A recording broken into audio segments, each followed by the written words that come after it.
What's good, everybody? Appreciate you for tuning in to another edition of the On the Ball podcast. No, oh my gosh, I said on the ball. Okay.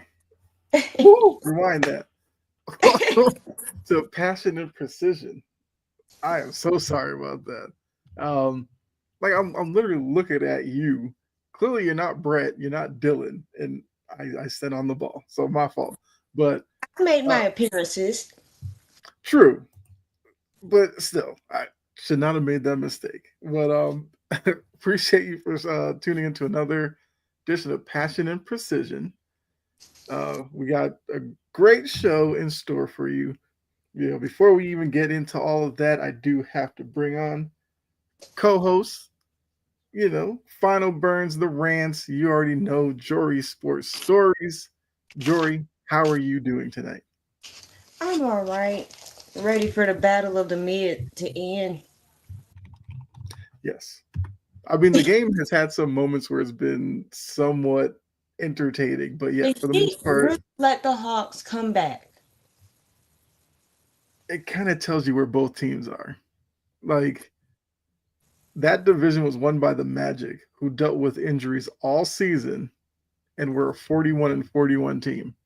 That won the division, which was good enough for seventh. These two teams, yeah, couldn't compete. And yeah, it is what it is with them, right? Like, neither team, if they get in as the eight seed, probably would give any chance against Cleveland, but somebody's got to take it. Um, Karis LeVert really started the game. He made a nice play for that three.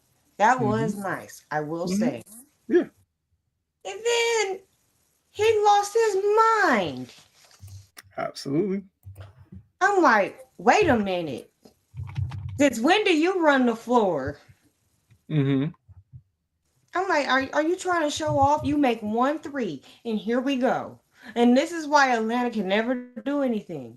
And the reason why he does things like that, and when people feel like they get their moment, they got to shine and take it, is because guess what? Ice Tray. Yes. I mean, he's had a horrible night. And yeah, especially shooting the ball. But I guess if they win it, doesn't necessarily matter. No. But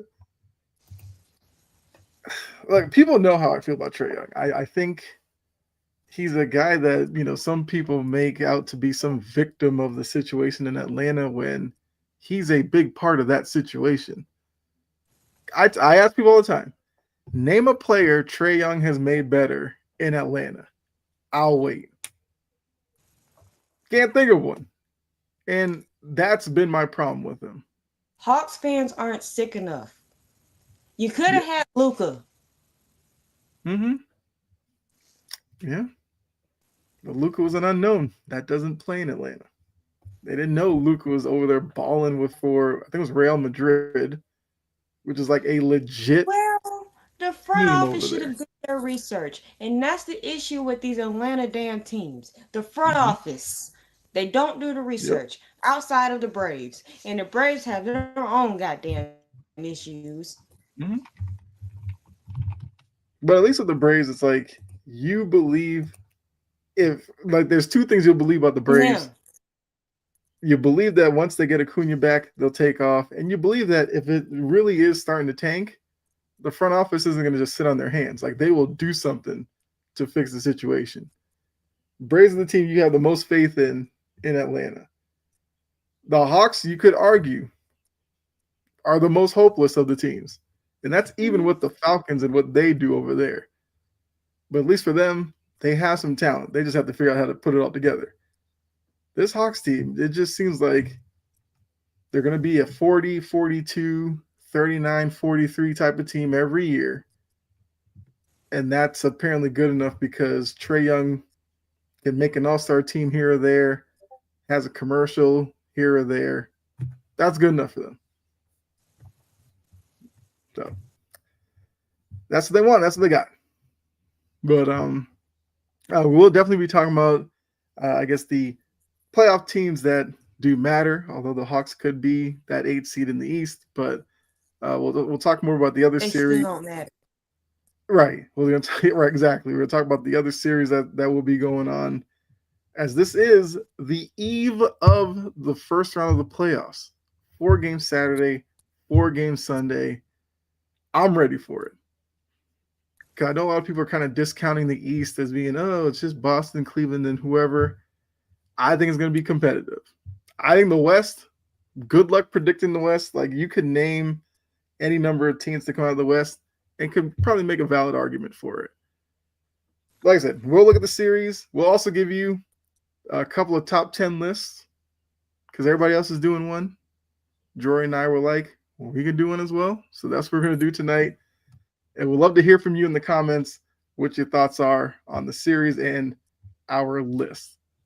So, with all that being said, let me go ahead and pull up the bracket.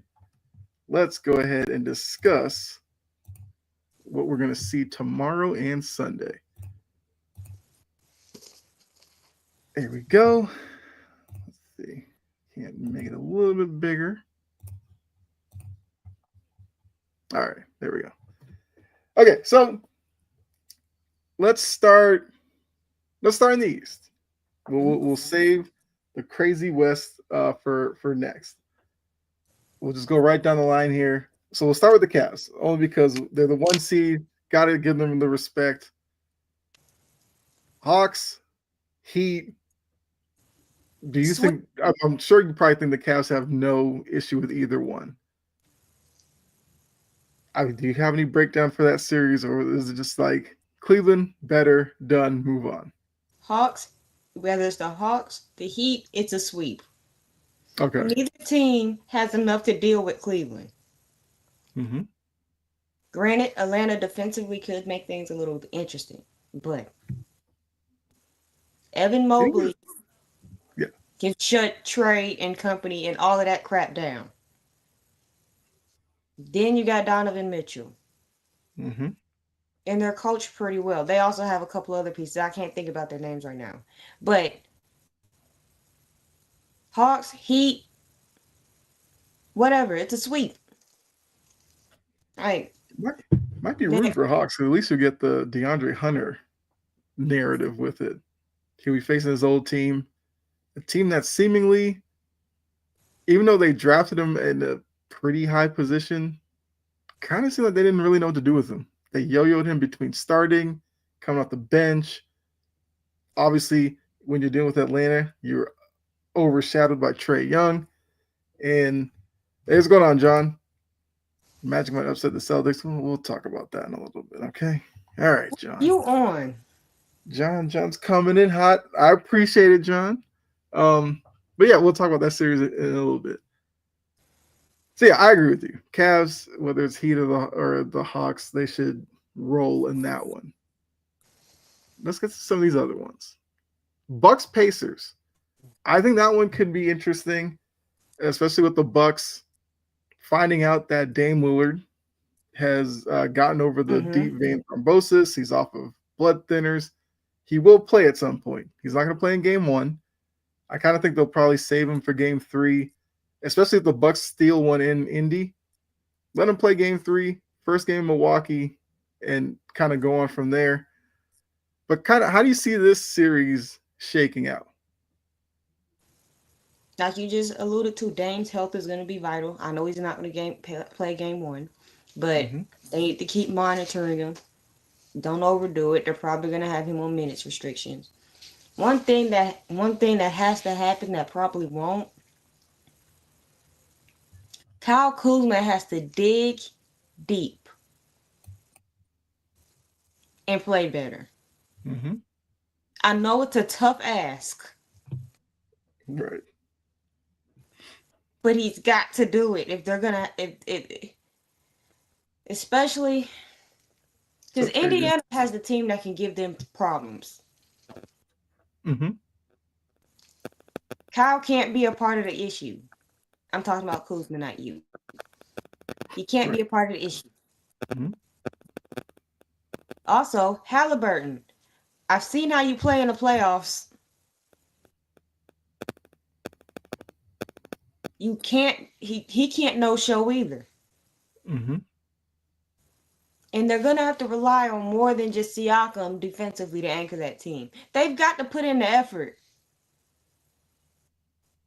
Porter is playing well. Mm-hmm.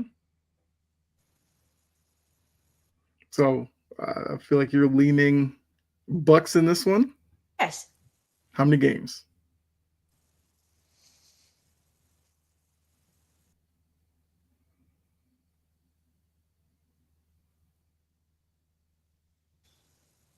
Okay. Yeah. I mean, look, I think so. I think in this one, Indiana is going to want to play at a faster pace. We get that. You know, the Bucks are an older team outside of Giannis. You know, Dame coming back from the blood thinners and all that, the treatment. They'll probably test to see his conditioning and everything like that. But I think the problem that they could face is some teams when they play kind of fast and loose can be fast and loose with the ball. You don't want to get Giannis into a track meet either, where they're getting steals, getting out in the open floor, and Giannis is getting downhill. Siakam's not stopping him. Turner's not stopping him. Toppin's not stopping him. Neesmith, I don't care who you throw on him. He gets downhill, they have problems. But the other side of that is if the Bucks slow it down and take their opportunities to get out in the open floor, I kind of wonder at times about the Pacers' half-court offense. And that's where I think the kind of chess match will be between these two teams. John says, is Halliburton like Bam when it comes to the playoffs? It's not a bad comparison. Not bad. Yeah. And for the Bucks, I think that. Yeah, I think for the Bucks, it's your big men in Lopez, Portis, Sims. You have to look out for the Pacers' big men that like to shoot from the perimeter. As big as Turner is, Turner loves to hang around the three-point line. Mm-hmm. So if you get caught in pick and roll, you can't just sag defensively and give Halliburton that easy outlet because they will catch it and shoot it in confidence. It's not just Turner. Toppin has added that to his game as well. So I agree with you. I think I go back and forth with this series because I could see either team winning it. But I do think that the Dame news has swayed me to go Bucks. I'll say in 6. I mean, I wouldn't doubt the Bucks being able to go on the road and winning a game 7 in Indy, but I'm going to look at it as they probably take a game in Indy. If they can go to Milwaukee, win both, lose a game 5 back in Indy, and then take care of it game 6 in Milwaukee. I think it kind of goes that way. And I think it's going to be a fascinating series. One thing about the Pacers is they're going to have at least 2 or 3 games. At least 2 games where they're extremely turnover prone and they forget how to play basketball. Yep. Yeah. It always happens. Mm-hmm. Yeah, that's where I think against the Bucks team that's been there, done that, that's going to really come back to bite them.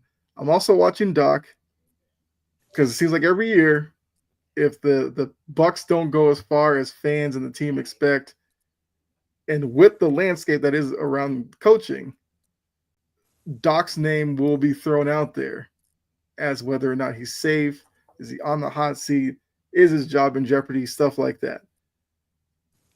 So I think, Doc could benefit from a deep playoff run. Not going to lie. But you got to get started here. And I think you're right about Kuzma.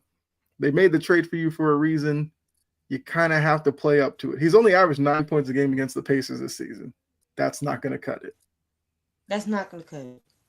Yeah. So luckily Dame's back. If he can be like a 15 and 8 or 9 type of guy, I think the Bucks will take that all day. So we're in agreement. Both like the Bucks. All right, so Knicks Pistons. This is a series that I think the Knicks will be under immense pressure, as they are every year, because New York. I mean, look, New York is still reeling from that Yankees World Series loss. So the Knicks kind of have to make up for that in Because the this Giants playoffs. just won't. Exactly.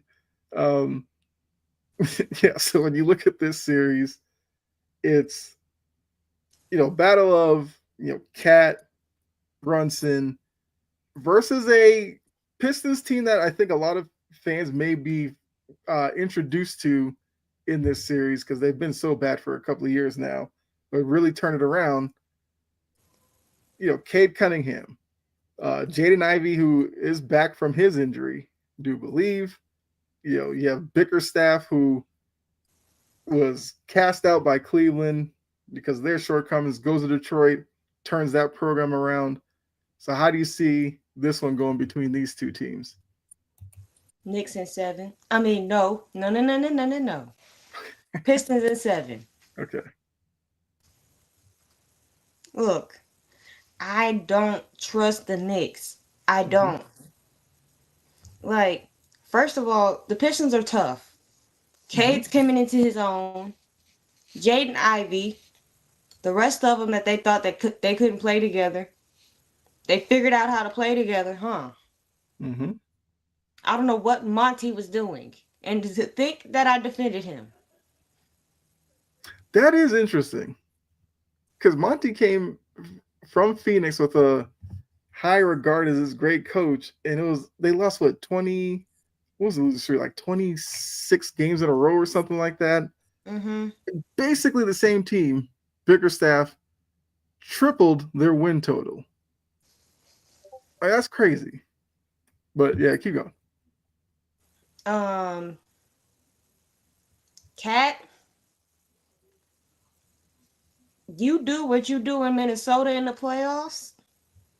In New York, you're not gonna like it. Mm-hmm. Why? Yeah. Serious about winning, they put Suni Lee and Anne Hathaway in the front row at all home games. Anne Hathaway seemed like out of left field. I mean, nothing against Anne Hathaway, but I was not expecting her to be on the wish OG list. decided he wanted to show out. Mm-hmm. If you want to get the best version of him, there you go. There's the keys. There it is. And he needs to stay consistent. Stay motivated. Carl can't live around the 3-point line. You can't be selectively aggressive. And somebody with the last name other than Brunson has to be able to create their own shot. Mm-hmm. Yeah. That is a great point. Just make sure Spike Lee ain't there to get a win. I think in your scenario, if the Pistons go into New York in a game 7 and close out that series, Knicks fans will lose their mind. They won't know what to do with themselves. Thibodeau will probably get booed off the court. Mm-hmm. The players the same way. And that would probably be the end of Thibodeau as the Knicks coach. Now, I am with you. I think the Pistons get this one. I know a lot of people are talking about their inexperience and all this kind of stuff. That can work in two ways. One, the spotlight of the playoffs can be too big for you and you don't show up. Or because you don't know what you don't know, like analysts like to say about the playoffs and what's supposed to go on, you go out there and you shock some people with your effective play. I think a lot of people will realize Cade Cunningham is not the same player he was a couple of years ago. Like, this Cade Cunningham is living up to what we thought about him coming out of college. Like, he's affecting the game, not only scoring, he grabs boards, he's a bigger guard, and his assist numbers are up there as well. So if the Knicks don't take the Pistons seriously, this team will beat them. I think Cade Cunningham can attack Jalen Brunson offensively. Mm-hmm. Only thing is, you got to worry about defensively. being too aggressive. Jalen Brunson is a guy who can draw fouls. Yeah, he likes to grift. Right. So if you're Cunningham, you can't get caught in foul trouble, but they have other guys that they can throw on Brunson if you don't want to have Cunningham at risk. And I want to see what they do with Cat pick and roll. Cat's been attacked by the better teams in the East, and that's why the Knicks have struggled to beat better teams in the East. Can the Pistons do the same and capitalize? Like, I'm looking at Malik Beasley, I'm looking at Tim Hardaway Jr. as guys who, off of Cade Cunningham's dribble drives, they should be getting open shots, and they got to knock them down before those defenders on the Knicks like Hart, Anunoby, and those guys can rotate back out to them. Like, they have to be ready to shoot. Malik Beasley talked too much to not show up. Exactly. It's time for him to show up. Yeah. Yep. Absolutely. All right. We're off and running. Now to the series that John has stated. The Magic can upset the Celtics. So we got the Celtics Magic in the 2-7 matchup. And look, the Magic are a team that dealt with injuries, all season, still won the Southeast Division. They won their matchup against the Hawks pretty handily. And now they get an opportunity to face the Celtics. And look, they're another team that not a lot's going to be expected of them. Celtics are the defending champs, all that goes with it. What do the Magic have to do to make this series interesting? And then obviously, how do you see it playing out? Pray to God. Okay. They're just fodder. Mm-hmm. Wait, because Paolo alone is not enough to stop Jason Brown or Tatum. And the fact that they've been dealing with their injuries all year. Mm-hmm. And granted, Orlando's defense, it's pretty decent. I will say that. But this is Boston that we're talking about. I don't think exactly. Banchero's going to have to do 30. You say 20 plus, I say 30 plus every night. He's going to have to go ballistic. Mm-hmm. Even with him going 30 plus, who else is going to pick up some slack? Because Boston got about 5 guys that can erupt for 30. Yeah. They'll need guys like Wagner, KCP, all those guys. I forgot KCP was in Orlando. Yeah. Yeah. I bet Cole Anthony too. Scratching his. I bet he is itchy. Yeah. And KCP ain't enough to deal with Boston either. Mm-hmm. They can take advantage of him. Yeah. And Peyton Pritchard has elevated his game as of recently. John's right there with you. I think Pritchard will be the dagger games 2 and 3. Sweep. Okay. I mean, I'm glad you brought up Peyton Pritchard because I do think that's something that's gone underrated about the Celtics the past couple of years. Their top 2 guys in Tatum and Brown trust these guys so much. They're fine letting Pritchard drop 35 if he's on one night. They'll let Derek White go. They'll let Drew Holiday. And Drew Holiday, at least from last season, steps his game up in the playoffs as well. So that's something to look for. Considering that Derek White has sacrificed his teeth twice for this team, when he's on, let him go. I mean, Derek White's to the point where he doesn't have to pay for anything in Boston. Like, that guy puts on the line, has improved so much. So, what's going on, Mo? KCP has been a bricklayer this season. Yeah. And that's where Orlando gets in trouble, is when the other guy's shots aren't going down. Banchero at times will take on too much. Mm-hmm. And he'll force up some bad threes. He'll force up some bad mid-range shots. I think for Banchero to take that next step, he's got to make, and look, I might say Homer and me bring him up, but Tatum, Tatum tapped into his playmaking bag last season. I think that's the next step for Banchero because Banchero is a dynamic offensive player. He's got handles. He has all that. Get some of these other guys to play a little bit better with him, and I think Orlando could be next year's Detroit if they, kind of improve as a group. Clippers, Lakers, and Cavs, Celtics conference championship. I don't think. Wait. Okay, I was about to say I don't think Clippers, Lakers can happen, but they can. Okay, so all right, John, you're on record with that. When we get to that point, I will remember that. Look, the Magic do play good defense. Give them that. But against Boston, you got to score too. So I think this scoring droughts that kill me. Yeah.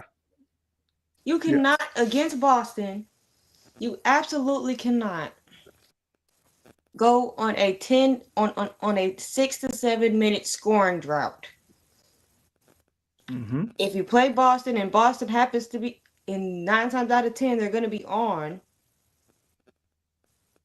That is a 20-2 run waiting to happen. Mm-hmm. They'll get blown off the court if that happens. Mm-hmm. Yeah. So I'll give the Magic a game. I'll say game 3 or 4. You'll probably get like a Banchero game when he's feeling it. He might drop like 35 or 40 and they win a close one. But I think that's all they'll get. So I'll take the Celtics in 5. I'm not going to do the Shannon Sharp. I'll save one of those lines for later on in the playoffs. But yeah, I just think the Celtics are too much. I think the Magic just aren't ready yet to handle a matchup like this. But before we go to the Western Conference, those of you who are tuned in, love for you to hit the like button. Go out and share it. Tag some people who might need some NBA conversations. And yeah, really appreciate all of you. All right, so going to the West, we'll start at the top again. We got the Thunder, who will face either the Mavs or the why am I blanking? Grizzlies, yes. How could I forget? Old John Morant, who will face off later tonight. Either of those teams, do you think they strike any fear in the Thunder? Mm-mm. Okay. Especially not the one that fired their coach. True. Okay. Yeah. I think that Anthony Davis is going to have to be consistent. Mm-hmm. If the Mavs were to win the game tomorrow, he's going to have to consistently be double Anthony Davis. There ain't you cannot not show up. Mm-hmm. Especially with the state of affairs in Dallas right now. I'll get to that later. Yeah. Okay. As far as Memphis is concerned, y'all done got this man fired, so you don't get the excuse of youth anymore. Grow the hell up and get ready to play some playoff basketball. Ja, granted, he's turned a little corner. I just don't trust the rest of that team outside of the other 3. Edey, the last time I saw Edey play, he made a pass that he needed to work on. He has some things to work on. Yeah. Edey is going to be attacked. Anthony Davis or Zach Edey? Which one? Yeah, Edey would be the tougher opponent. I just want Edey just get a mean streak. I feel like there are times he's timid. Like Shaq used to say, when he gets catching the post, he might drop an elbow just to touch somebody. Just one time. I would like to see Edey do that. If he gets a tech, he gets a tech. But I think guards and all these other guys, they're not scared of him. So if he grabs a rebound, they're ripping the ball away from him. Like you're 7'6" or whatever. Jokic did to Markieff Morris. He's gonna have to do somebody like that. He needs to grow some balls, bro. Yeah. Quit getting little girl on the court. Yeah. It's like every time I see him put it down on the floor and some point guard rips it from him, I'm just like, you You are can't too let tall that for that. happen. Yeah. Too big. That's where he gets me. And his hands are stone. And it's just like, if you're gonna try to carve out a career, there's already questions about your mobility when you were at Purdue. I mean, pick and roll defense, he gets lost, but I think it's stuff he can work on. Like he's not gonna get quicker, but he can probably play more of like the mental game with angles and stuff like that. And maybe he'll develop that as he, uh, becomes more of a vet in this league. But His passing aggravates me too. mm-hmm. Like he needs to work on his touch. Yeah, especially going against a guy like AD, like he's gonna have to kind of Clean that muscle up. up. Yeah. That being said, What's going on, John? The Mavericks. Happy birthday, John Ross. Happy birthday. I have Appreciate you tuning in. Beating the Grizzlies. And I have them facing Oklahoma City.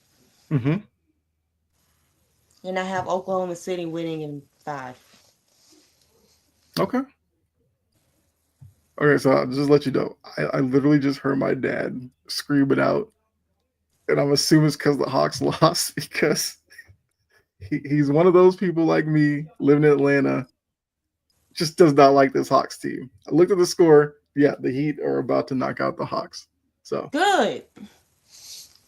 Yes. Okay, so just to let you guys know who are watching. Jory and I both live in Atlanta. Trust me, Hawks fans are insufferable at this time because they think their team is a lot better than they actually are. So that's all. That's kind of let you know. But I agree with you. The Thunder beat either team. Memphis. I think if you look at Memphis on paper, they should be a better opponent to the Thunder. But they have a lack of leadership, maturity, especially amongst their main star in John Morant, that I just can't trust them at all. So I think the Thunder will be too much for either one. I think if they face Dallas, I'll give Dallas a game. AD maybe puts together a performance.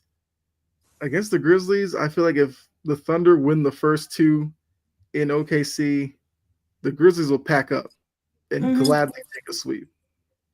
So, yeah, neither team really phases the Thunder.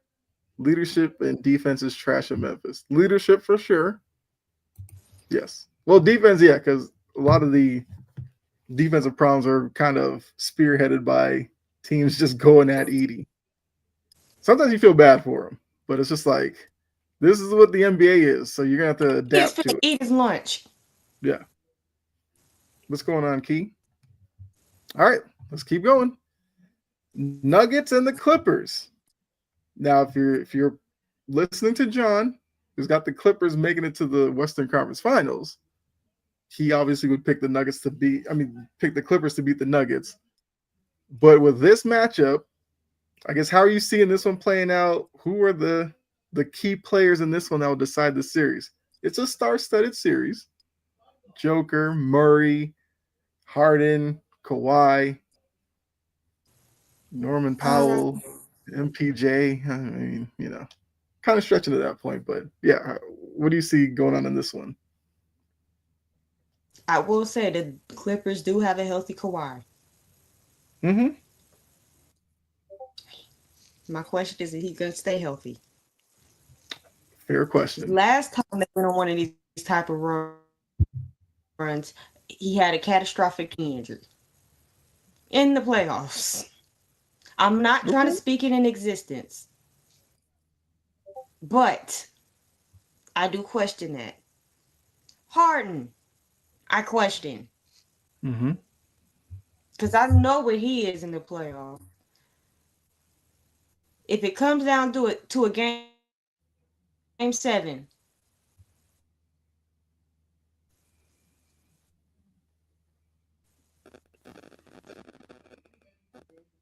Mm-hmm. But this Nuggets team is gettable. True. It's fine. Like, what does that tell you? Mm-hmm. When you have Jamal Murray and Michael Porter Jr. not being consistent all year long, being off and on and streaky, I'm Yeah. starting to get tired of Michael Porter Jr. I think he's overrated and overpaid. That's just my opinion. Defenses, yeah, Mm-hmm. he's streaky, and sometimes he don't want to do nothing but take threes. I'm like, bro, you are 6'10". Yeah. With Porter Jr., it's like if he's not scoring, he doesn't really give you much else. Exactly. He And that's doesn't the do problem. defense. I'm like, you are too damn big to not play defense, to not even give an effort. I've Mm-hmm. never liked Michael Porter Jr. for that reason. I don't care about the injury. It has nothing to do with that. He's never tried on defense. Yeah. If he's not shooting, a rebound is rare unless he's right under the basket, which that's not his favorite spot to be. Mm-hmm. Yeah. Like for him, it's like you could look the other way with him defensively if he was like a Jamal Crawford. Like Jamal Crawford made a career being a bench guy who filled it up, Lou Williams, guys like that. Porter Jr. has the ability. The problem is it's just way too inconsistent. Like in this series, he'll probably have a game where he plays pretty well.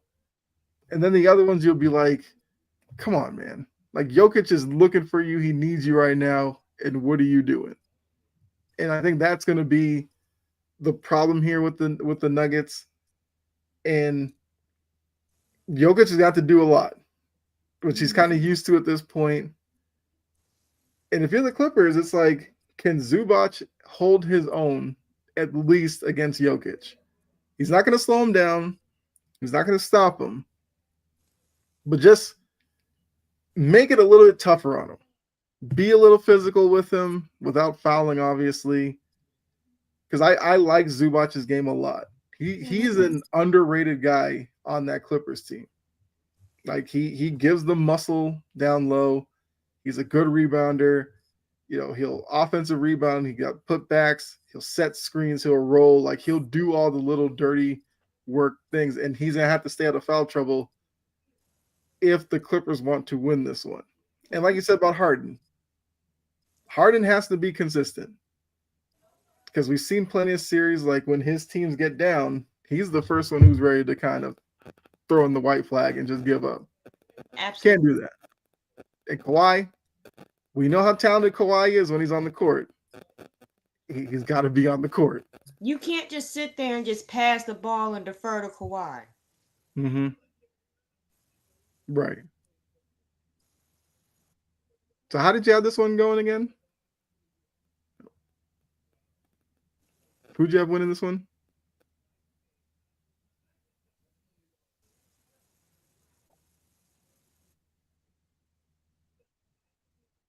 No. Clippers in 6. Okay. Okay. I'm not picking a team that just fired their coach a week and a half to win the playoff series. Yeah. And that's what's tough for me. It's like they did just do that. And then I said before that I do think Jokic is the type where he'll be able to kind of put that aside and play his game. I do worry about some other guys on that team. I feel like the more I think about it, I think I'm gonna go with the Clippers in this one. I don't go 7. I think this one will go 7. I think we'll look back on this series and be like, look, Jokic did all he could. Like he put up the numbers. 60-point triple-double and they lost. Yeah. Westbrook, bringing that up. Westbrook He can't have no stupid ass decisions. No, leave the blonde moments in Denver.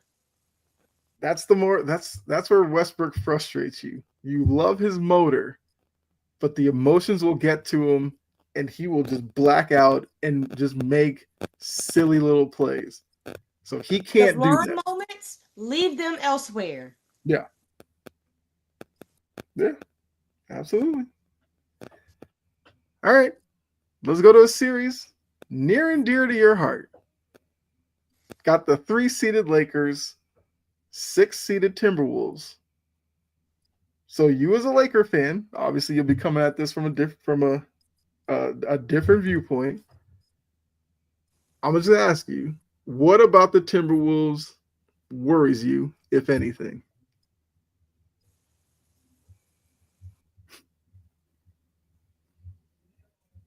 No, the one thing that worries me is Luka is not going to be able to hide. Okay. That's fair. We cannot hide Luka defensively. I'm kind of intrigued see what type of lineup JJ Redick throws out there, because if he really wants to get the ball rolling, I know he's gonna put Reeves, Braun, Luka out there.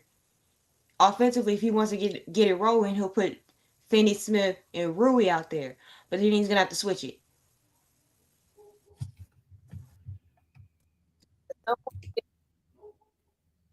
He has to stay out of foul trouble. Stay out of foul trouble. Mm-hmm. And don't be the black hole. Yeah. And stop taking stupid ass shots. I love me some Rui, but look, Luka, I know it's a hard ask. It's a hard ask. Try on defense. I know that's not your strong suit. I know you hate doing it. But do not let them switch you on Anthony Edwards. Yes. Actually, if he's gonna hide, put him on Randall. He ain't gonna pass the ball anyway. True. It's the Randall Revenge series. There we go. And I'm not worried about Naz Reid. Okay. The one thing I am worried about is my rim protection. Mm-hmm. If Jackson Hayes might be a bigger piece in this series. If he can play a tad bit better than what he has been, he had his moments throughout the season.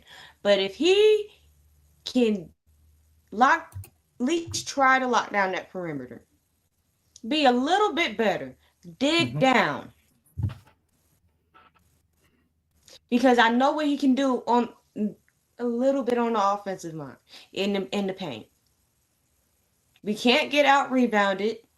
We got to be on the boards. We got to stay out of foul trouble. Mm-hmm. I do not want to see Bronny in the playoff game. Let's cut that crap out now. The second I see Bronny in a playoff game and it's not an emergency, I'm going to lose my mind. Well, I guess unless you see him and it's a blowout for the Lakers, then you're like, okay, fine. All right, then, yes. And Randall can't be Velcro handle, so Lakers in 5. Okay. Which I'm John not going to has. go there with the Shannon Sharpism. I'll save that for the finals. Yeah. And John also says he thinks Reeves will be the savior. Absolutely. All right. So for me, it's like, for the Lakers, I think it's simple. Like, you stop Ant from going crazy. You put yourselves well ahead of the pace to knock out the Timberwolves. Obviously, for Minnesota, you want Ant to be locked in.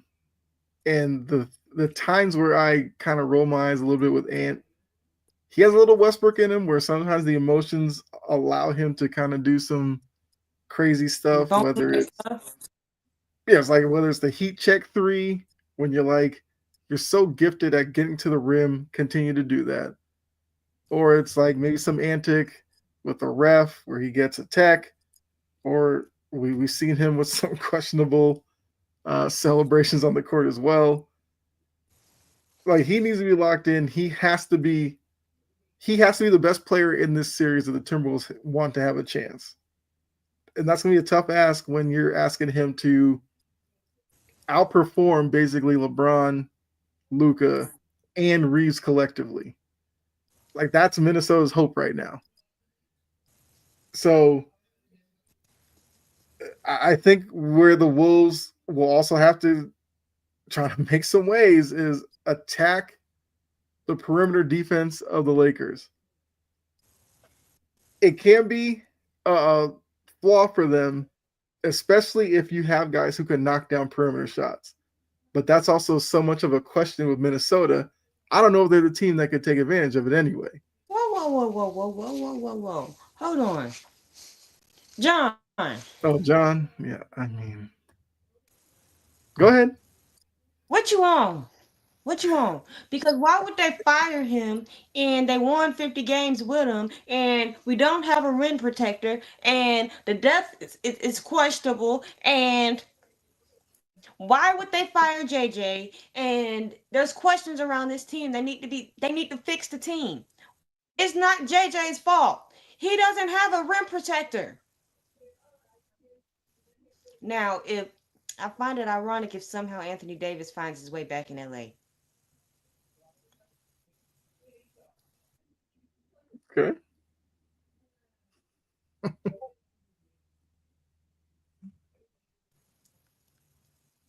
It's LeBron in than the beginning.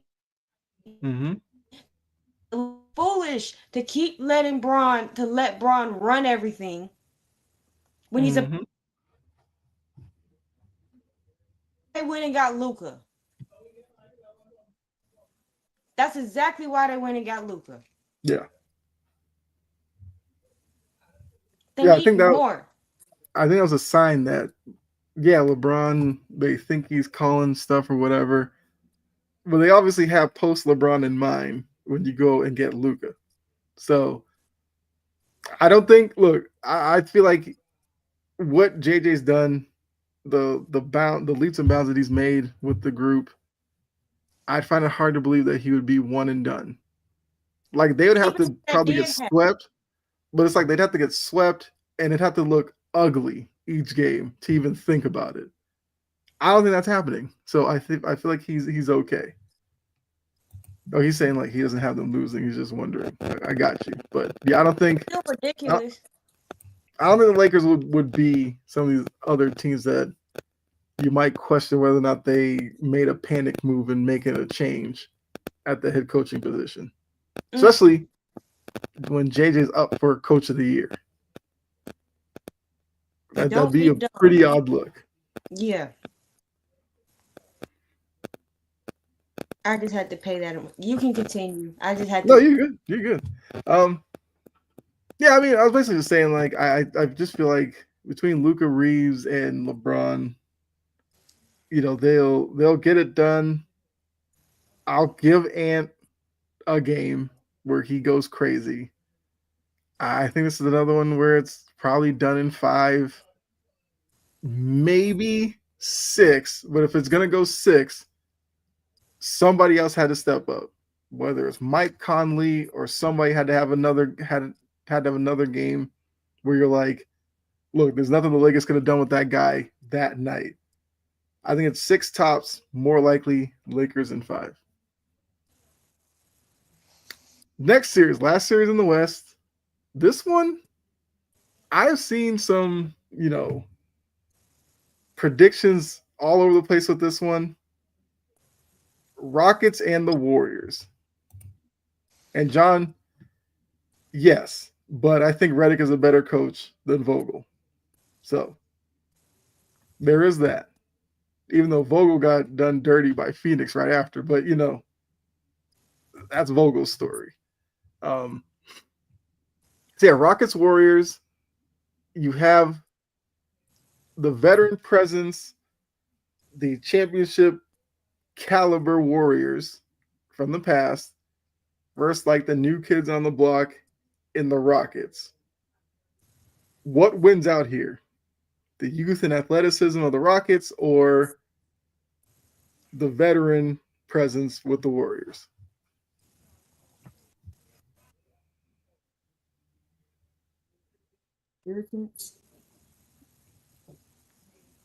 Whoever, if Draymond Green can get in Dylan Brooks' head, he can alter this series. I mean, I feel like that happens the minute they get off the bus. No, the thing is, he's already in his head. Yeah. Dylan Brooks said, I'm not going to get ejected. I'll leave that to somebody else. We know who you're talking about, bro. Mm-hmm. He's already in your head. Mm-hmm. And Draymond is the king at mental mind games. Yeah. But there's an underrated aspect of Draymond. The mind games is it. And this is the series that I finally will get to see playoff Jimmy with Curry. See how that works. They're gonna have to monitor Curry's health and his minutes because I know he's dealing with a wrist injury. Yeah. Don't want to overdo it. I do think Şengün is gonna have a good series. He has size. Houston has size over Golden State, and if I've seen with Golden State is if you have size over them, there's almost nothing that they can do. And I don't know what's going on with Kuminga, but I hope they fix that. It kind of seems like Kerr's like over him. Either that or Kerr. But it's like either that or Kerr is trying to force him to play his way into some role or something. It is kind of weird what's going on with Kuminga. Because obviously you can't think of it as just, oh, they acquired Butler and that just kicked Kuminga completely out. Like that shouldn't be a thing. So something that Kerr either isn't seeing from Kuminga and he's trying to do some tough love with him, something like that. I don't know. But I do think that at some point in this series, Kuminga's going to have to do something. He's going to have to come in and be effective if the Warriors are going to want to win this series. Mm-hmm. So I think it's interesting. I think for Houston, they can make a name for themselves if they're able to knock off the Warriors here in the first round. I kind of want to see with Houston what are they doing offensively, because they're not a team that's really good at shooting. Their main thing is like their defense and I guess their athleticism getting to the rim. So are they able to do that consistently enough to knock off the Warriors 4 games out of 7? No. Because I think if they don't get him in 5 and it's tied, Curry's going to take over.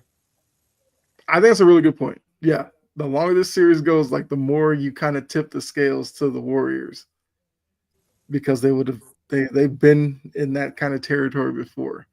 So yeah, so it's either like a series where the Rockets are just overpowering the Warriors and they get it done in 5, or you see the Warriors, maybe like down 3-2, win a big game 6, and then the Rockets are just so shell shocked from that the Warriors just come out and blitz them in a game 7. Yep. I kind of want to go with the Rockets in this one. I feel like it's just setting itself up for this to be the series we look back on like next year and go, the Rockets learned a lot from that first round series against the Warriors and are better next year. I think I'll take the Warriors in 7. All right, so that's the first round of the playoffs according to us. Obviously, as these series go on, we'll update you all on our thoughts with them. I mean, by the time we're back on next week, we would have 3, maybe 4 games played in these series. So some of these series could be on the brink of a sweep by the time we're back next week. So we'll have a lot to say about that. I know John put something in the comments a little earlier that I said we are going to get back to. He did bring up Coach Popovich. So if you don't know, as John put, had a incident at a restaurant. I believe he's out of the hospital now. And as John is asking, is it time to move on? Do we see one of the fired coaches being hired down in San Antonio? Yes. Mike Malone. Yeah. That got his name. That job got his name wrote all over it. Mm-hmm. Ain't he a pop disciple? I think so. Yes. Yeah. See? I mean, questions Pop like has so many of them running around because Mike Malone's one. Well, Steve Kerr's one. He's not going anywhere. Mike Brown is one. Mike Brown is out there. I mean, I thought a couple of years ago. That. Yeah. I thought a couple of years ago, like this was Becky Hammond's job, but she's just, I mean, she's doing so well in the WNBA. I don't know if she would leave that right now. No. Agree 1,000 on Malone. Yeah. I mean, look, if you're going to look at a disciple that's the best equipped for it, yeah, Malone seems like that guy. He'll get rid of Sohan. Oh, he will find a way to get rid of Sohan. Sohan is. He needs to go. Yeah, I don't know what necessarily Sohan is really good at. Look, the Braves won a game. There you go. The turnaround has begun. But yeah, I guess just to update everybody. The Heat beat the Hawks 123-14, 114 in overtime. Trae Young hit a layup at the end of regulation to send it to overtime. And that's where, the Heat outscored the Hawks 17-8 in overtime. So there you go. I can only hope. Okay, there you go, John. Yeah, so we now know the 8th seed in the East are the Miami Heat. And I can also tell you, Memphis is up on Dallas right now, 29-14 with 4:27 to go in the first quarter. So if it plays out that way, looks like Memphis will be going on to face the Thunder. But like I said, if Memphis keeps their head and actually plays to their ability, that could actually be a interesting series. I just don't know if I can trust them. They don't have enough. Yeah. But we'll see. Maybe Dallas comes back in this one and steals a win. Who knows? I trust AD with Chet over Edie with Chet. Mm-hmm. Yeah, that would be a problem. Something we didn't get. Yeah, because we talked about that a little bit. Edie's almost unplayable against the Thunder. That's not a good team for them to match. Like if they matched up with, it was the Clippers, you had Edie versus Zubac, you'd feel a little better, but you'd also feel like Zubac would bully him even though he's smaller. It was the Rockets, you could probably pair his minutes with Steven Adams, but you'd also feel like Steven Adams would bully him too. He gets bullied by LeBron. What are we talking about? Well, but I mean, at least with LeBron, it's like LeBron has foot speed. Edie's never going to win that matchup. That's where Memphis is going to have a 40-year-old. But I mean, Memphis is going to have to figure that out with Edie there on his rookie deal. Like how do you play him? What positions you put him in against these teams in the West? Because it's not like a natural matchup for him with a lot of these teams. But you can't just have him sit on the bench, though. Mm-hmm. So you have to figure out ways to get him on the court and be creative. But we went into that before. So let's go ahead and move on to our top 10 list. So let me take this down right here. Let's go here. So what really got us, I guess, to do this, Colin Cowherd on his show did his playoff top 10 list. We both have somebody we know who put out a top 10 list, and we were like, Everybody's doing it. We're gonna do it too. So And left off Giannis. I Put mean, Ja on there. it happens. Lapse in judgment. Oh, I literally just shared the same thing. Hold on, did that wrong. Um, yeah, it's kind of crazy to think that the man that's known as the Greek Freak could be forgotten, but it happened. So here we go. Top 10 NBA players in the playoffs. So I will say, we even went a step further for you guys.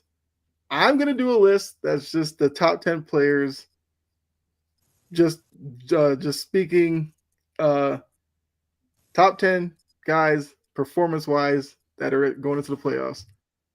Jory's going to take it from a different angle as impactful the top 10 players.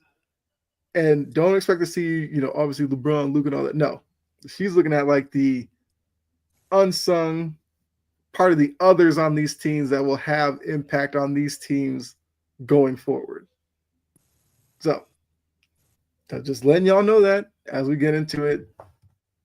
So, I believe we'll start with, actually, I think we'll start with you, Jory, with your impactful 10. So I guess Okay. here it is. It's up there. I'm going to let you speak through it. We'll just start off with 10. Of course, I have Dame Lillard. Mm-hmm.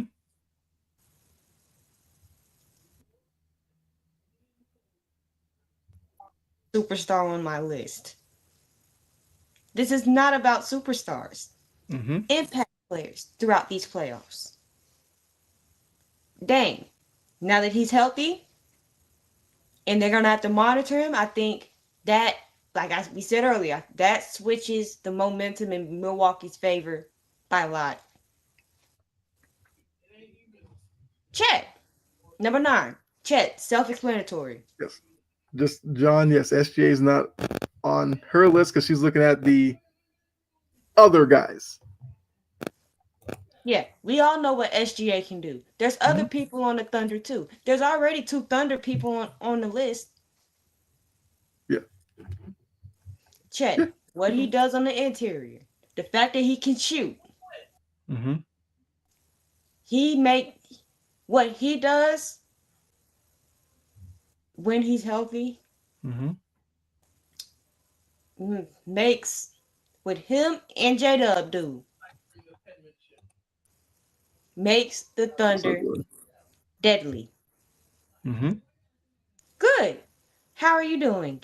Let me show you how to do a proper list. Number 8. Jaden Ivey. Mm-hmm. What he means to Detroit. I love watching him. He's a pretty decent defender. He works well with Cade Cunningham like a 1-2 punch.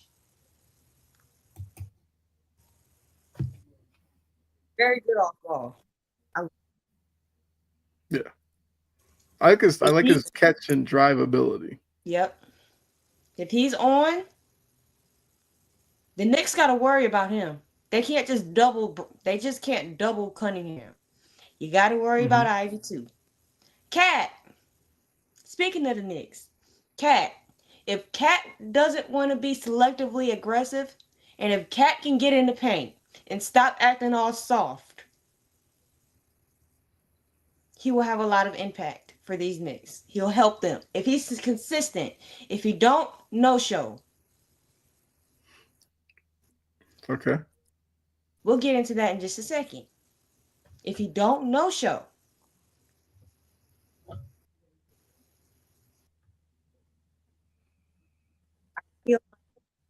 Nick, Cat and defense don't really go together, but he's an impact player.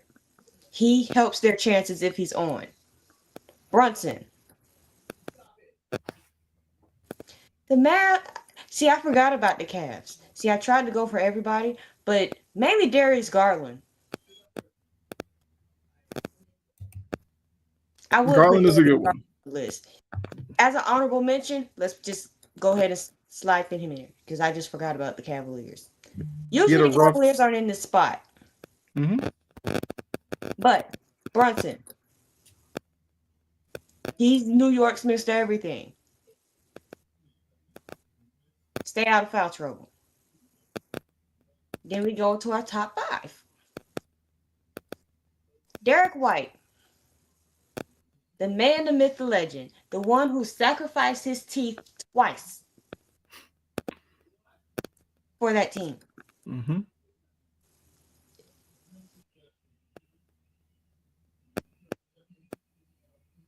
One of these days, he needs a 6-man of the year. Yeah. Or a defensive player of the year. Either one. Mm-hmm. Oh.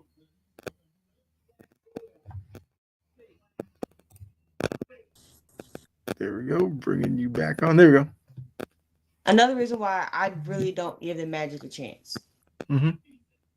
Because White might be a little short in stature, but he can run around. I see him run around the court and fly around the court all the time. The extra effort, the steals.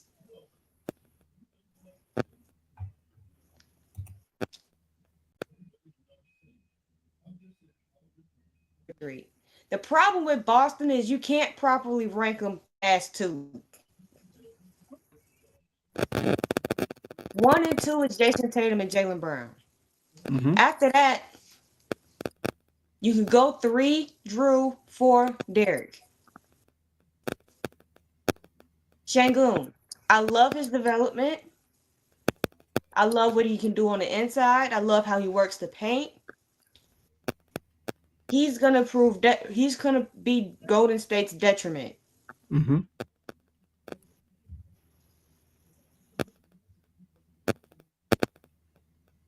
If Harden decides he wants to be consistent this year, knowing that the Clippers are vulnerable, not the Clippers, the Nuggets, they're vulnerable. Yep. We can go all in about Jamal Murray, Michael Porter Jr., whatnot. They're vulnerable. As long as he doesn't just keep deferring to Kawhi Leonard all the time and act like he got the fat suit on again. When it's tight, you cannot fold. That's the issue. Mm-hmm. But what he's been able to do with the dribbling off ball as well, I love how James Harden has been playing. I didn't put anybody on the Magic up there because I don't give them a chance.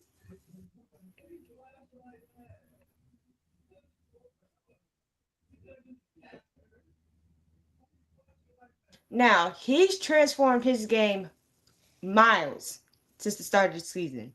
He's came into his own. He's the definitive on a team that you could say lacks in areas. He's the definitive third star. The one issue I have with him is defense. But as long as he shoots the lights out at this point, Yeah. I don't have a rim defender anyway. He's going to be an impact player because if the Timberwolves sell out to stop Luka, they can't sell out to stop Braun and Reeves. Then you got J-Dub. And that's self-explanatory. Okay. Mm-hmm. If you sell out to stop SGA, you got to worry about J-Dub or Chet or anybody else. Or Caruso.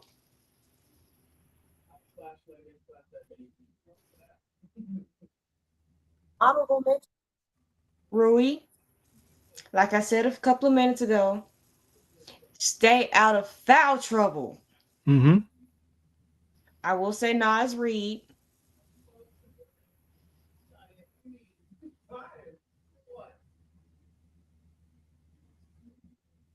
And Mr. Pritchard, who, in my opinion, 6-man of the year.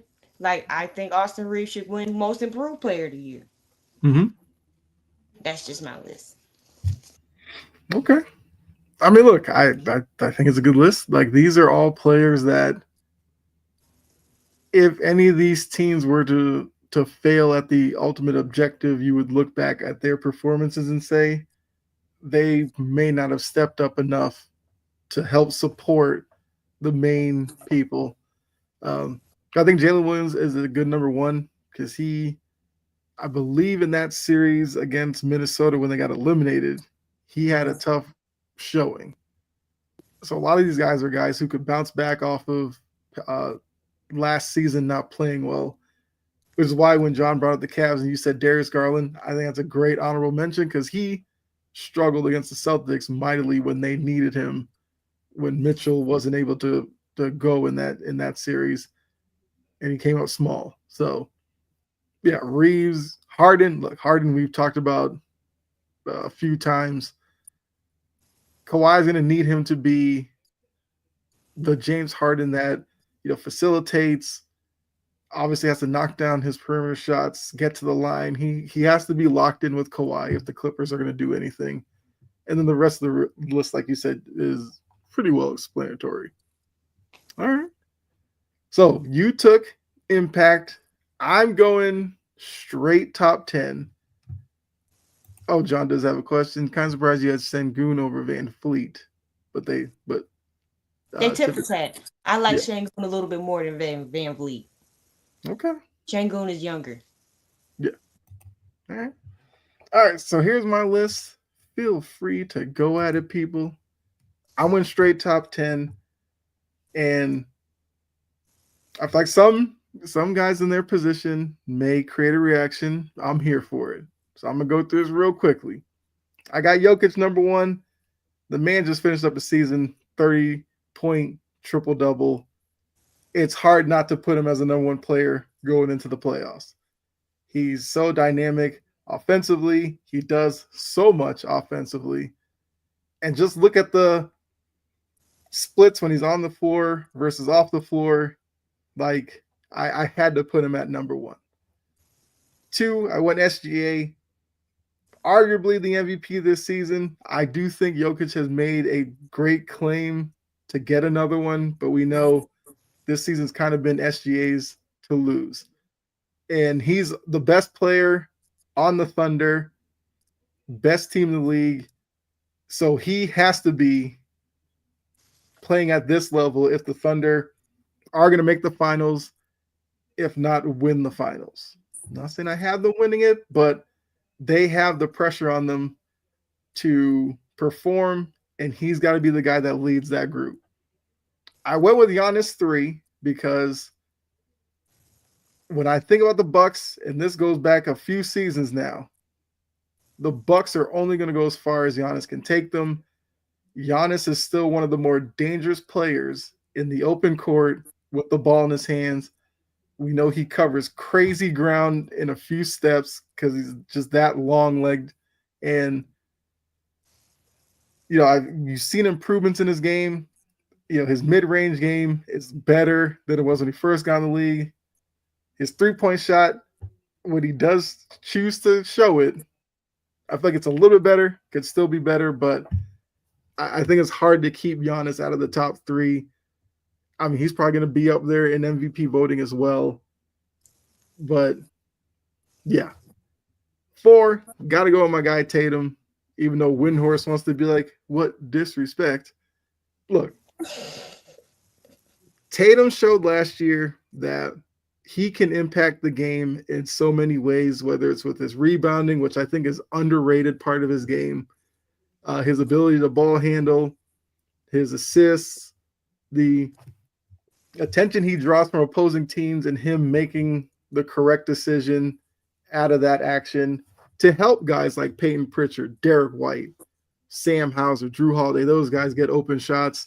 I had to put him up at 4.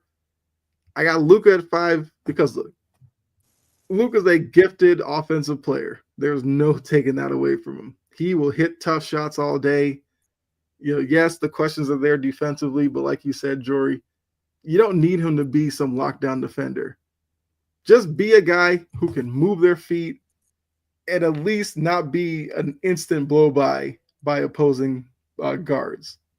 Make them work a little bit. Make them pick up their dribble every once in a while. That's all Luka needs to do. Poke a ball out. Yeah. Knock up, get in a passing lane, knock a pass out of bounds. Like, you have to be active. You can't look lost defensively. I thought you was going to say Cam Reddish. Yeah. Don't bring that man up. Yeah. Cam Reddish. Now, 6 through 9 You could put these four in any order. I'm not going to fight you on it. I went with Kawhi at 6 because, look, Kawhi's healthy. Kawhi is a great two-way player. And I almost feel like Kawhi's offense is a little bit understated. Mhm. I mean, he has a high release. He kind of shoots a line drive, but his three-point shot is kind of on.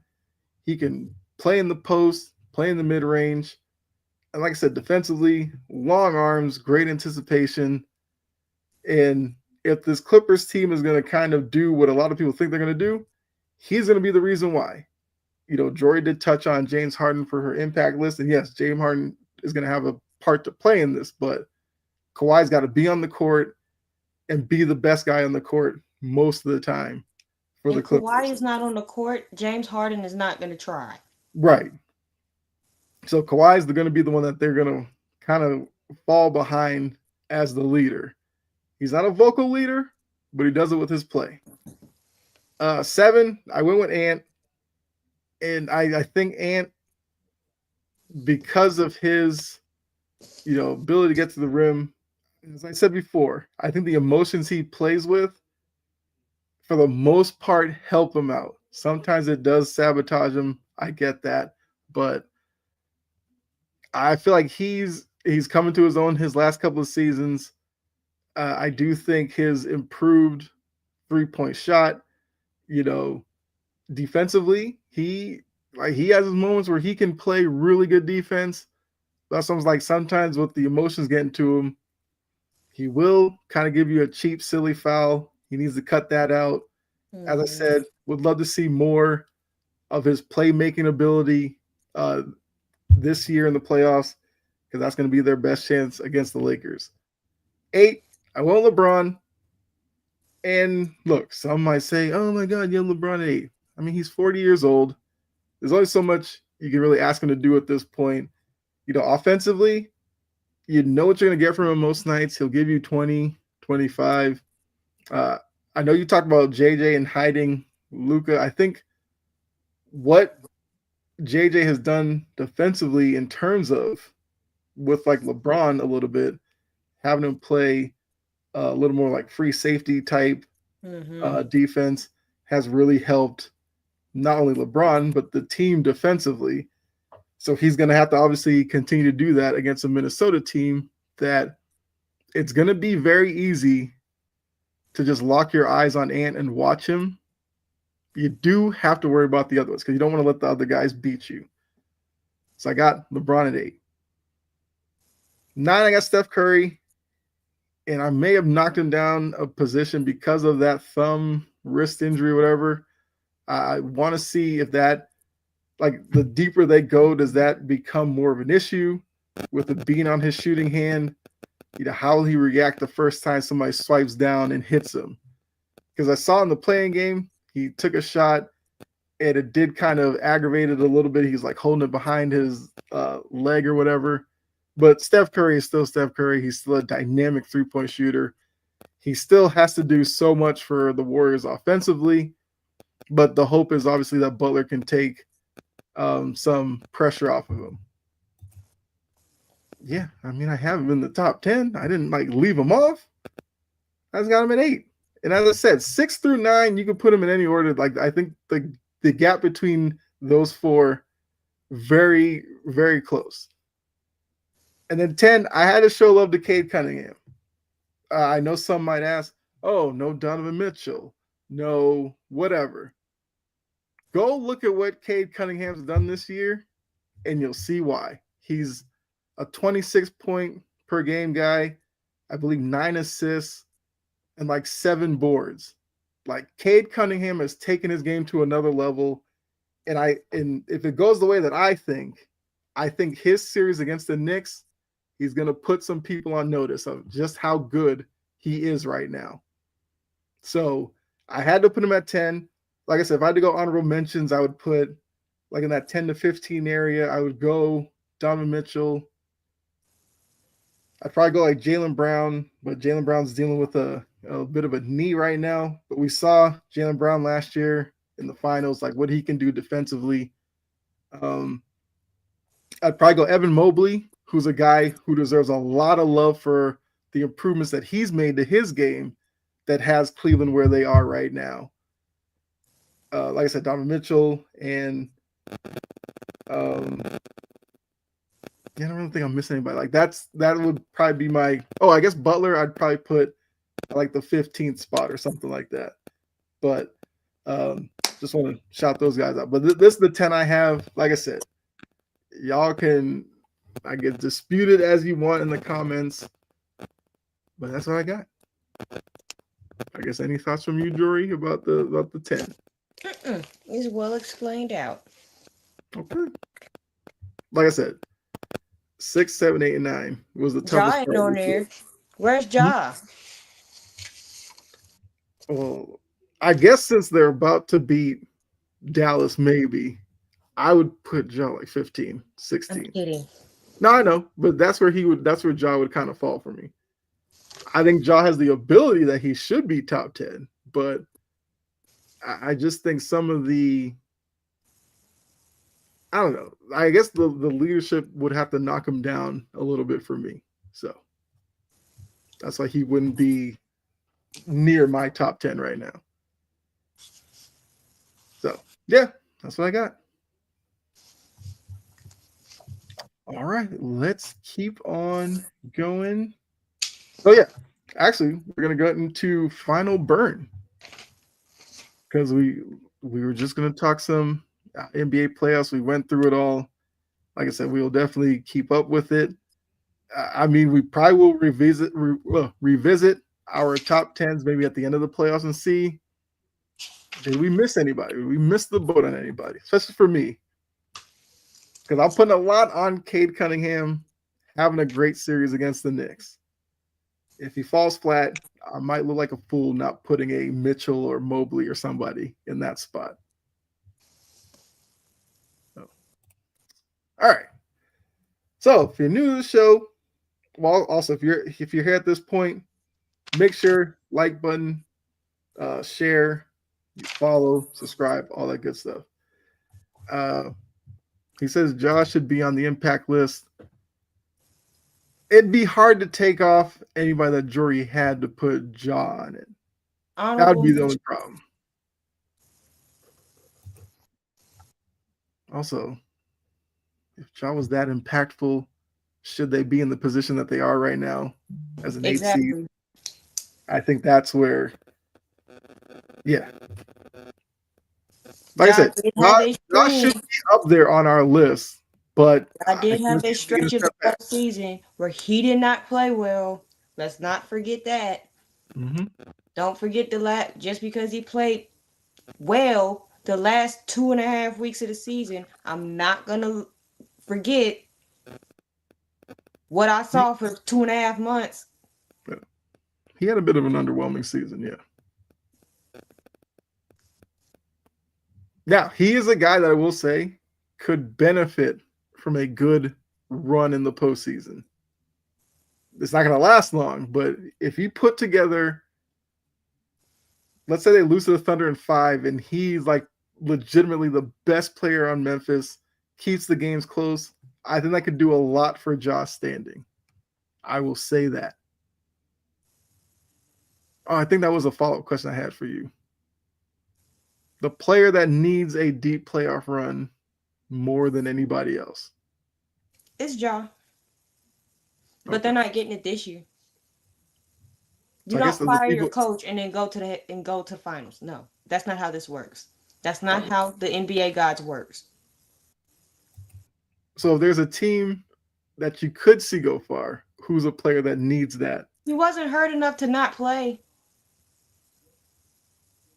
Yeah, he missed a few games. I'm trying to think how many he missed, but even before that, it was like something just seemed off with Ja this year. He was off. It's okay to admit that. Yeah. Like, we're not saying Ja's a bum. I'm not. I'm just saying that he didn't make the impact player list because as his body of work as a whole this season. Mm-hmm. Now, does he need to show up and grow up in the playoffs? Yes.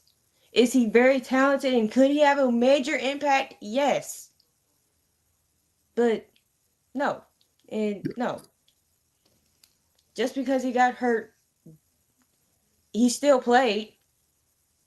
He wasn't hurt enough. He didn't have a season-ending injury. Mm-hmm. I'm not going to sit here and say get on Zion about not playing and then sit here and give Ja the excuse that he's injured playing. I'm not going to sit here and do that. He was healthy enough to play. He hadn't been playing well. He's been off all season. I'm okay to question, especially now that Memphis has fired Jenkins, whether or not he's going to be consistent in the playoffs. Yeah. Also, my answer to, I guess, to my own question, I kind of want to say Donovan Mitchell. Them too. Donovan Mitchell could benefit from a conference finals appearance at least with him playing well, if not a finals appearance. I think it would definitely kind of cancel out some of the shortcomings in Utah if he's able to do that in Cleveland. So that was going to be my answer to the question. But yeah, final burn. If you don't know, you're new to the show. We look at some of the people who have kind of gotten on our nerves this past week, and we kind of let them have it. So we always start with Jory. I know, Jory, you have a few. I'm going to let you go ahead. I might not even get into all of them. That's but fine. Number one, Aaron Rodgers.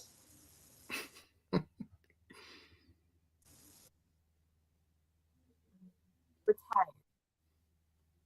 Mm-hmm. Head and retire, bro. Please. Please.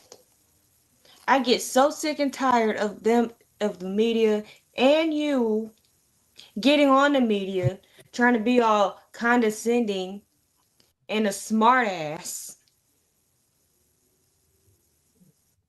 Yeah. Figure out what you're going to do with your life. It's not that freaking hard. Everybody has personal things that they go through. You think you're important? You special? No. Mm-hmm. Like, and the thing is, the Steelers to me have kind of handicapped their off season because of this man. The Steelers need to move on. Mm-hmm. Go ahead and draft a quarterback for competition. Right. Because Mason Rudolph and Skylar Thompson ain't it. That's not going to cut it. I saw Mason Rudolph last year. That's not going to cut it. Mm-hmm. And you played around with Russ and Justin Fields, and they both left. Yep. And now you got Aaron Rodgers walking around with his toes in the goddamn sand, with his wired headphones plugged up, not playing music. He probably called the paparazzi and let them know that he was right there. Time to run the wishbone, as Mo says. Give it up. Mm-hmm. Like, damn.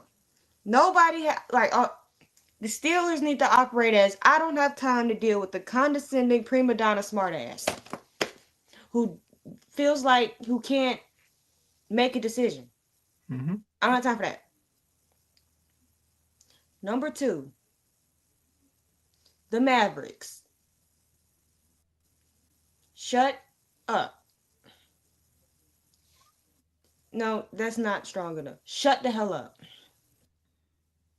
Because I'm like, the trade happened in February. We're in April, and you still keep parading Nico out there.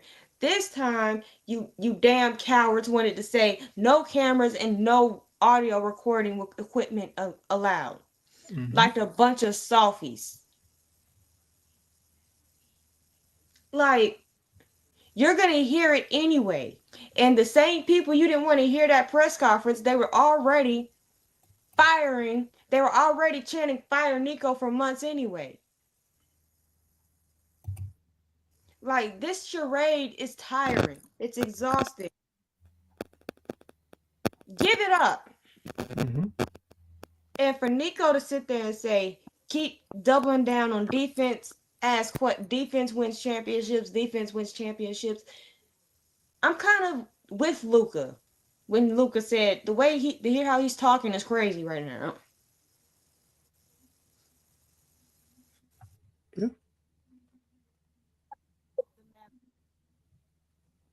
In the playoffs,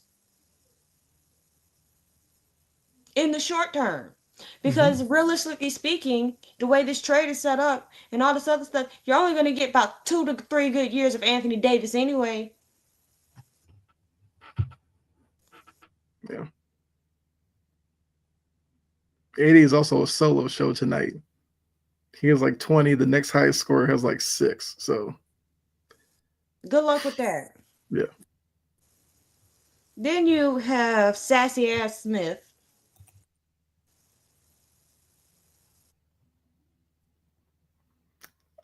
That's interesting, John.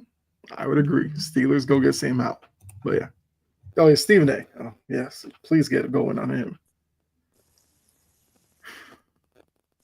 Here we go with this attention-seeking, clout-chasing, clown behavior.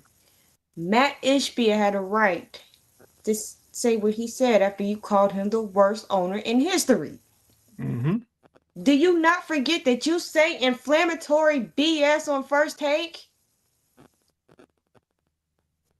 And for you to sit there and get on your goddamn phone with your thumbs on Twitter over here, we're gonna address it on First Take. Address it now. You so quick to record a video of you kicking when the Cowboys lose, when they lose. Mm-hmm. Address Ishbia now.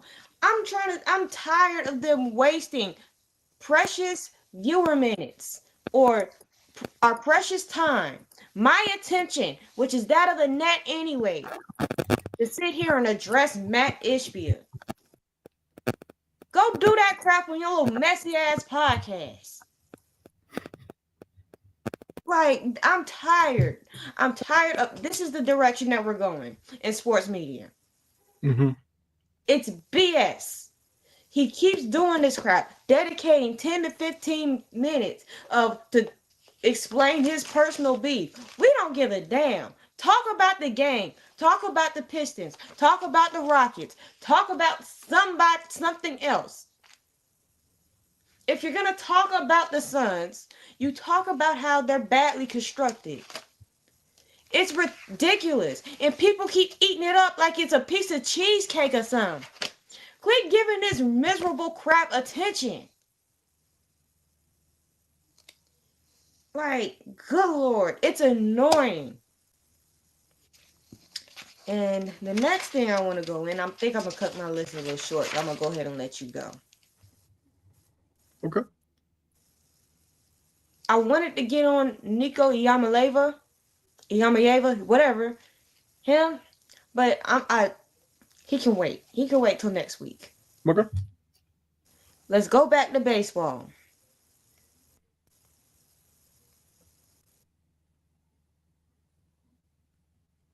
With cotton candy, fries, mayonnaise, and garlic butter cotton candy sauce together, go to hell. Go directly to hell. Do not pass go. Do not pass $200. Go straight to hell. What? Hold on. I'm just gonna get an image for people to kind of see what Jory's talking about. I thought it was AI generated. That's it right there. I saw a video of this lady eating that crap on Twitter. X Twitter. His mama named him X. His mama named him Twitter, so I'm gonna name him Twitter. I'm gonna keep calling him Twitter. She said that blue sauce, I wanted to know what that was. And the Yankees are doing it too. Don't nobody in New York eat no French fries with mayonnaise, you bunch of weirdos. What psychopath came up with this crap? This doesn't look appetizing. That doesn't even look real.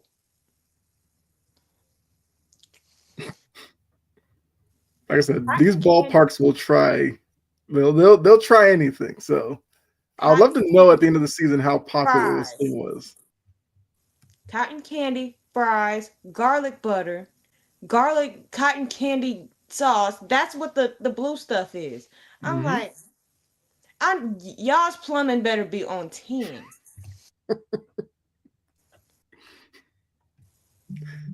There you go.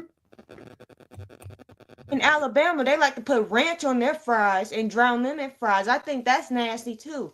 But Mm-hmm. that's semi-normal. Garlic butter mayonnaise with cotton candy on it. Mm-hmm.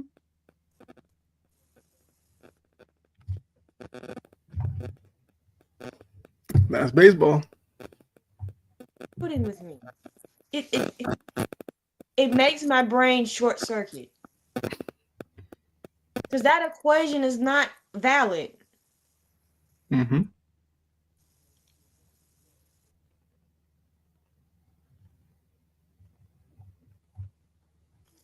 I'm gonna need you under lock and key and a psychopath. Cause who the hell eat that? The Braves better not ever come up with no funky combination. Mm-hmm.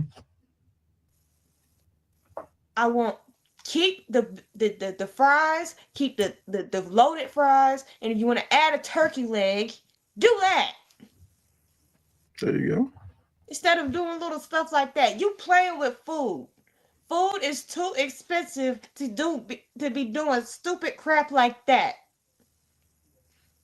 How much did the sugar cost to make that? The cotton candy. What about the potatoes? You wasted garlic mashing it up to make that sauce. Just playing it in the kitchen. Padded key, padded room. Mm-hmm. Now, I'm done. Okay. All right. Well, there you go. That's Jory's final burn. Um, for me, I'm gonna go. I think I only have like one. I'm gonna go at a friend of, not a friend, but like a fan of ours, Jason Whitlock. He's already started the ball rolling because he was one of those who last season loved to jump on the Angel Reese hate from his position in his basement in the corner because he's no good for Fox Sports anymore or ESPN. And now he's kind of let us know the new target for this WNBA season, Paige Beckers. He went in on her because she showed up on the red carpet with her teammate, AZ Fudd. I always pronounce her first name wrong, but we'll just go. I think it's AZ Fudd. But he didn't like the pose the two of them had, so he jumped to some conclusion. And you already know where it's going with it because you hear a lot of men who are new to the WNBA talk about some of the women that are there and you know who they love and everything like that. I'm not going down that road because I don't care. You happy, you do you. I hope this does not turn into another season with these fans that jumped in when Caitlin got to the league and just trashed the league because they're not really fans of the league. They're fans of Caitlin Clark for whatever reason. And I find it funny that a lot of these people we didn't hear from for a lot of years with the WNBA, but now the WNBA is starting to make waves and gain some popularity. And now here come y'all trying to trash. Number one, Paige Beckers hasn't played a game in the WNBA yet, and y'all hating on her for no reason. Whitlock called her Paige Scissors. How damn Like, inappropriate. it's like you a grown man. What? You a grown ass man, bro. You worried about what she doing with whatever, with whoever. Yeah. Like, and the crazy thing is, a lot of these people will talk about, you know, keeping politics out of sports, keep all this outside stuff out of sports. Then if you want to analyze Paige Beckers, analyze her play on the court. If you don't think she's going to be worthy of the number one pick, then leave it as what she does on the court. Don't tell me about her family, her brother and sister, because they're interracial, so that's a reason for hate, or because she posed on the red carpet with a teammate who was there to support her, and now y'all jump into conclusions. And Paige went through this last year at UConn when people went at her and Fudd again, for what they assume is a relationship, which once again, like I said, who cares? She's happy, they're happy, I'm cool with it. Like, Whitlock's not happy because he couldn't get none of his pig ass paid for it. then he needs to find a hobby. Like, go color something. I don't know. Go touch grass. That's what I'm saying. Go touch grass. Get outside. I don't know. Do something. Do something with your time. Stop sitting in front of your little recording devices with your little like neon sign in the background, trying to act like you official, where you're not doing anything, talking about anything worthwhile. This point that he had about Paige, he could have kept that to himself. Like he didn't need to put it out there for people to know. Let that hate brew in your head. Keep it to yourself. Paige Scissors. Don't nobody call you Jason Fat Ass, do they? They probably do. No. Online. Probably do online. I wouldn't doubt it. They call them worse online. I know. But it's just like the way he just be grasping at attention. I'm just over it. And those Caitlin Clark the whole fans, Joy Taylor thing. Yeah. He disgusted me with his comments about that. Mm-hmm. I'm like, first of all, your rack bigger than hers. Focus on that. Right. But I mean, it's all I want is come next month, middle of May, when the WNBA season starts, can we keep the conversations one to more than just Caitlin Clark as the savior of the league? Miss me with that. There's a lot of great players in the league. And stop demonizing Angel Reese. Yes, like I do not want another season of every day it's Caitlin Clark versus Angel Reese. I guess it'll be Caitlin Clark versus Angel Reese versus Paige Beckers now because Paige Beckers is on their radar. And then what? Are we going to go through this with Juju Watkins the season after? Is that what we're going to do now? We're just going to attack every top pick because they're not the royalty of Caitlin Clark, and we have to do so much to prop her up. I'm not doing it because, like I said, a lot of these people don't even watch the sport really. They don't. They probably watch Caitlin Clark highlights and then form opinions and try to chase clicks. I don't do that. I'm not for it. So like you said, Jory, Jason Whitlock, just end it. Just stop talking. Like, this is why you aren't on a major network anymore. Stop using that.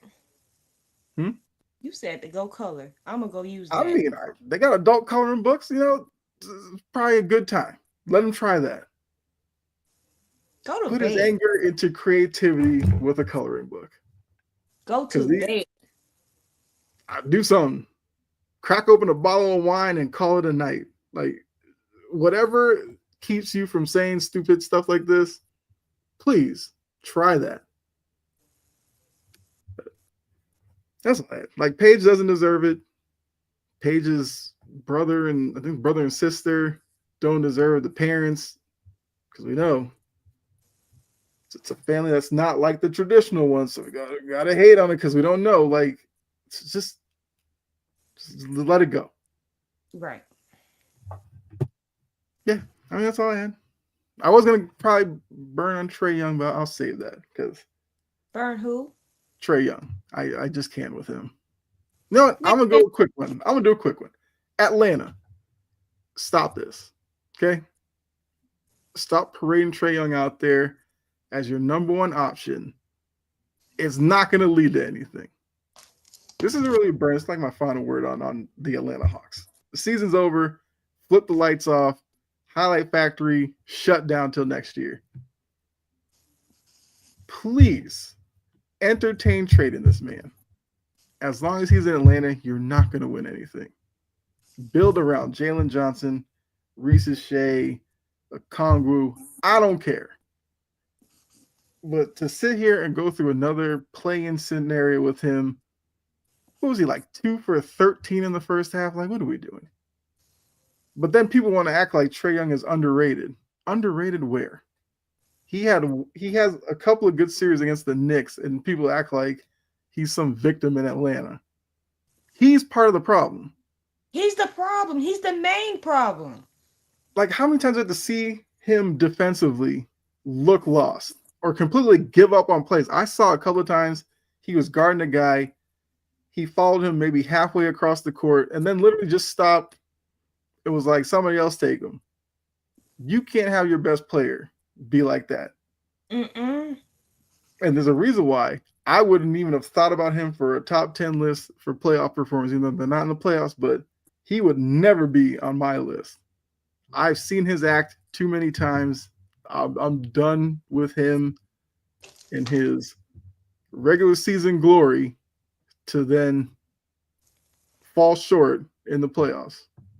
Oh, but And he how made in the his playoffs finals that one year. Yeah. he asked out of an ass whooping. Mm-hmm. That should have told Hawks fans right there. You don't want to build your team around that. Yeah. You living off a conference finals run a couple of years ago where everything had to line up perfectly to get there. And even in that series against the Bucks, Giannis was hurt, missed a couple of games, and you couldn't take advantage of that. Like, he's a good player. He's not a star player. He's not a superstar player to me, especially in the playoffs. You want to say he's a star regular season player? Fine. What does that get you? This league, you play to win titles. He's not winning any, especially in Atlanta. They could have had Luka. And even I knew then Luka was better because I'd seen a little bit of Luka at Real Madrid. I was like, yeah, he's young, but I was watching Trae Young in Oklahoma every week because that college basketball season was all about Trae Young. He wasn't even impressive. He didn't even make the tournament with Oklahoma. Well, I think they did, but they didn't deserve to be there. Oklahoma State should have got him ahead of them, but that's neither here nor there. They were one and done in the tournament. He wasn't a winner then. He's not a winner now. That's all I'm going to say. Only because Atlanta deserves that. I can't take it. Especially coming from Boston and then listen to the sports talk down here. It's crazy. They're delusional. Mm-hmm. I'm like, stop expecting Trae Young to be something that he's not. Right. If he was that, he would have been it by now. Mm-hmm. But yeah, before we do get out of here, I want to let you guys know to make sure you like, follow, subscribe. Once again, share out. Obviously, if you're on YouTube, whatever, notification bell so you know when Wire to Wire does go live. Catch out the other shows here on the network. But Jory, you want to let them know what you got brewing, what you're working on. Let the people know. I got a couple of articles. Well, there's definitely gonna be one in the morning. That's gonna be like I'm starting like a new little weekly series where kind of just like Final Burn, I go into a couple of things that kind of made me think a little bit. Yeah. And yeah, I'm finally gonna get my off-season videos out. Look, life has been lifing, and every time I sit down to try to record those videos, something happens. Mm-hmm. Yeah, so look for that. Okay. I guess me as well, because Passion Precision, we do have a blog where you can get some more from Jory and myself, where we're not live on the show. If you don't know the website, I can show this and pull that up really quickly for you all. Here it is. You head over there, Passion and Precision sports blog, wordpress.com. You'll see our articles on there and everything. So if you want some more content from us, check that out. Check out some of the articles, drop a like, drop a comment. Love to hear from you. And there's also a Wire to Wire website, which you can check out as well. There it is. that I also write for. Yes. So our articles go up on there as well. If you miss episodes, you can check out the past episodes on there as well. So it's a couple of ways you can find our stuff when we're not live. So just to let you know. But yeah, so I'm working on kind of a weekly series along with Jory, where just kind of getting quick thoughts out on some things that happened. So you can look out for that sometime this weekend. I'm gonna be honest with you. But yeah, that's what we got going on. Like I said, check out the other shows on Wire to Wire. I know Mo, who's in the chat, Mo and Brett will be all over this network come this weekend with both nights of WrestleMania And playoffs. Hmm? Well, yeah, WrestleMania is this weekend. I'm not a big wrestling fan, but I do know that this is a big weekend. Yeah, it's like their Super Bowl. So very big deal in the world of wrestling. So definitely look out for those two. You might see some other stuff this weekend. So just make sure you are tapped into what's going on here on the network. The only thing I know about wrestling is this. Hey. And I grew up doing this. It's something to know. John Cena is a very popular wrestler, so that's good to know. Yeah, so tune in with those guys both nights for WrestleMania watch-alongs here on the channel. You'll probably see some of us from the network on there with them or in the chat. So definitely look out for that. But until next week, make sure you're back here Friday for another edition of Passionate Precision. We'll keep you updated with the playoffs. If Aaron Rodgers decides to sign anywhere or retire, which both of us are leaning, file that paperwork. We'll definitely touch on him again. So, for myself and Jory, you got something? I hope I never have to talk about Aaron Rodgers again. It'd be a nice day where the only thing you think about is, I wonder how much ayahuasca he's doing today. Exactly. But yeah, so make sure you're back here next week for another edition. Enjoy the rest of your night.